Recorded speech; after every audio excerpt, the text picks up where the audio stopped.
Antiquity of Indian civilization has always been a topic of debate.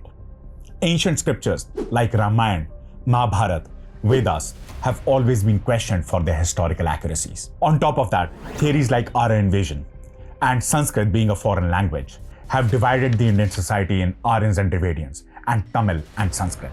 Aryan Invasion theory has always been supported by the lack of proof of horses, chariots and weapons in India, and with the notion that they were introduced by the Aryans, but not any longer. We have suggested multiple times in our old videos that Aryans are native to the subcontinent and not foreign invaders. To fortify this perspective, we present compelling evidence from recent excavation from the banks of River Yamuna.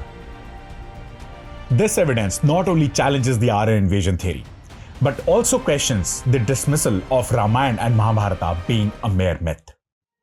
Hi guys, my name is Hari, and welcome to a video that would change your perspective about the Indian history and make you question the Aryan invasion theory, and will also make you believe that Ramayana and Mahabharata cannot be dismissed as a myth.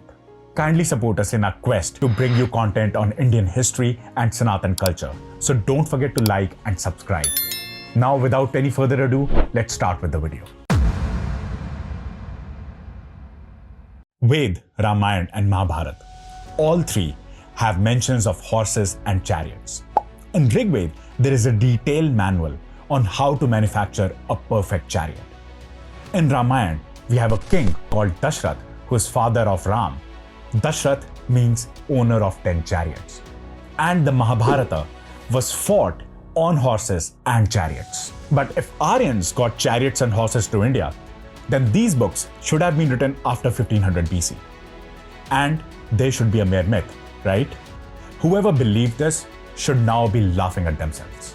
Because we have not only found just chariots, but also weapons and shields, which are 600 years older than the so-called Aryan invasion theory. And these items were so advanced that for them to exist, the locals should have known the art of making chariots and weapons for at least 500 to 1000 years. Yes, we are talking about Sinauli, where we have discovered 3 chariots along with weapons, spears and copper helmet. Not only this, we have found a 4-legged coffin that belonged to a warrior or a chieftain of this place. And to our surprise, these coffins, weapons and chariots are dated to 2100 BC, which is 600 years before the Aryan invasion theory. But what is more astonishing is their technology.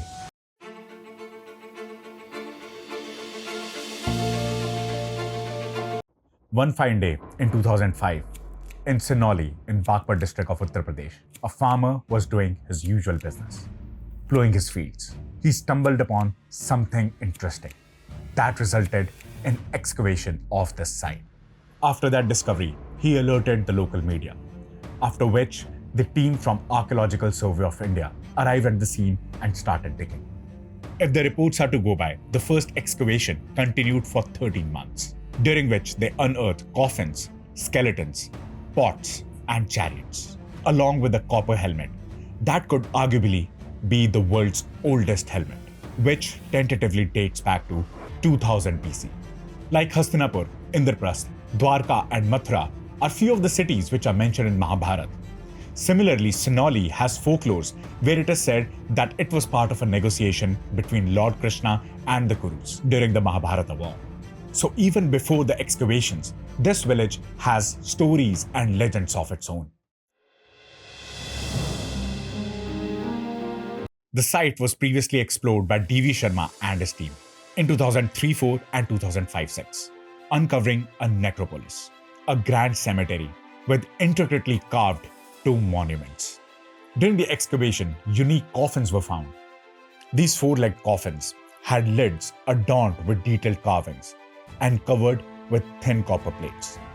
Interestingly, 2 chariots with solid wheels studded with triangular copper pieces were buried near the feet of these bodies.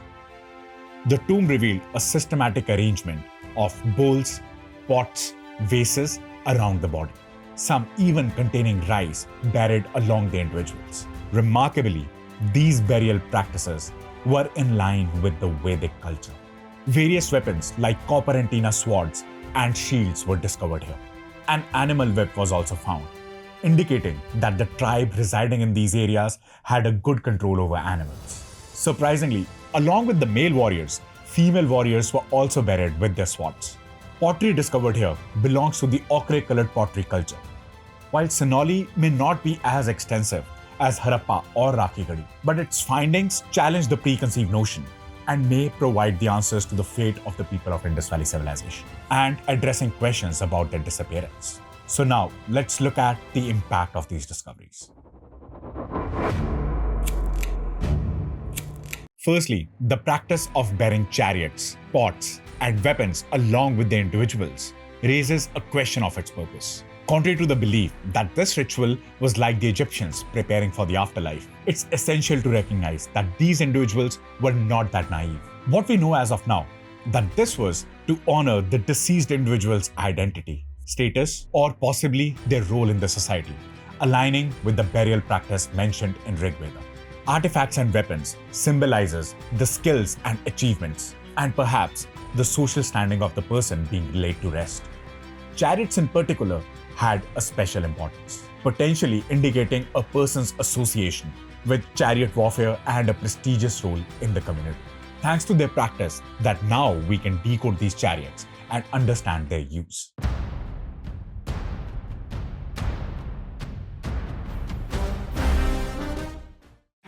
These chariots stood the test of time because they had copper decorations. Copper lasts longer than wood, so if these were just made of wood, they would have disappeared a long time ago. The fact that they used copper also shows how advanced the people were. Engraving copper into wood requires a good understanding of metalwork, which means they knew a lot about working with these metals. These chariots, dating to 2100 BC, may be the oldest in India, but not globally. But they are unique compared to the chariots found in Mesopotamia and Russia. What makes them special is not only the amount of copper used, but also how light they are. The design with the specific pole length, a D-frame for the floor, and copper nails clearly indicate that these chariots were made for one purpose: battle. This design sets these chariots apart. It suggests that local had knowledge of chariot making for at least 1000 to achieve such advancement. This discovery makes us wonder if they were older wooden chariots, over 5000 years old, that we have lost to time. The weapons discovered alongside the chariots strongly suggest that community of Sinauli were definitely from a warrior clan.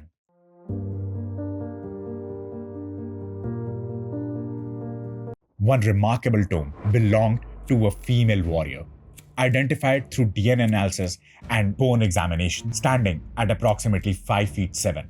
She had a local ancestry, without any traces of European or Central Asian DNA, which aligns with the present-day population of Sinauli.